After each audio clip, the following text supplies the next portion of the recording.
Well, it is no secret we spend most of our day glued to our phones on social media, but how deep is your digital knowledge? A new study shows that for most Americans, well, we perform poorly when it comes to actually understanding our online presence.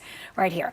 In for our Kara Kinnear to break it all down for us and things to care about is 11 Alive's own Liza Lucas. Liza!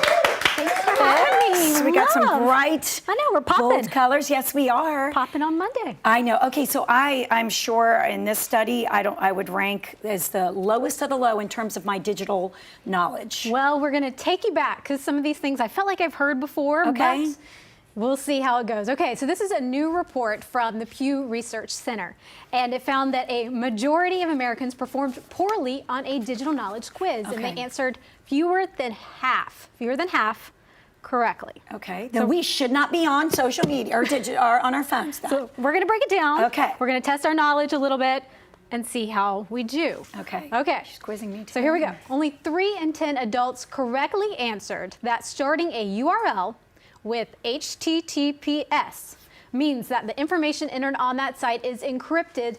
Now the S actually stands for secure. So if the site you're visiting doesn't have it, the information you're entering online could be at risk. I had no idea. Now I'm always typing and you see HTTP, but that S is then essential, or you're just leaving yourself out there for potential, I guess, viruses. Apparently that S, secure, is what you need to have. You know, my computer science class was 8 a.m. Oh, see, you were needing to start school later. Exactly.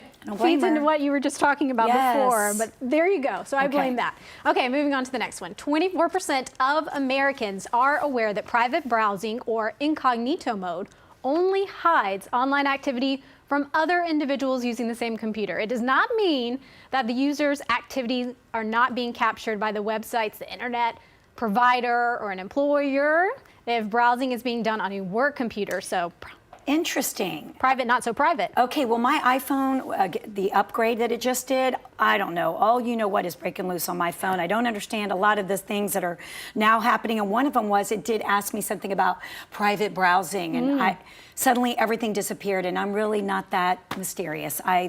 Everybody can see, or if Jim grabbed it, I don't care.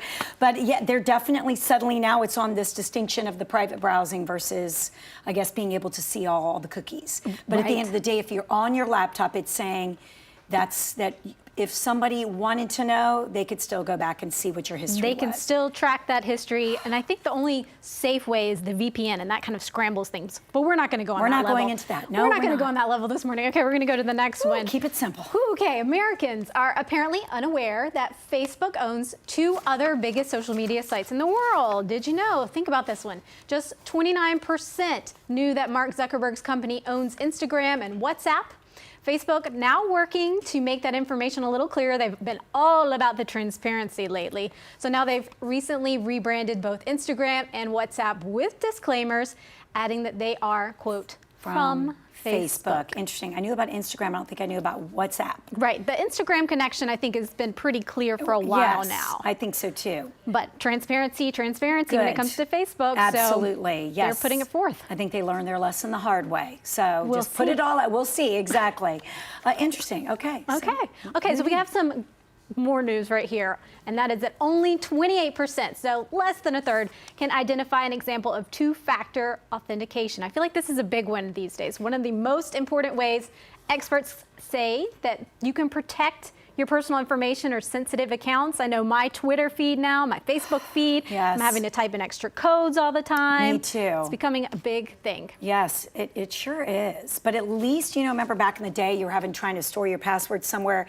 At least it is now available somewhere on your phone. So that has been extremely helpful because they do encourage you to switch it up. Don't use one password for everything.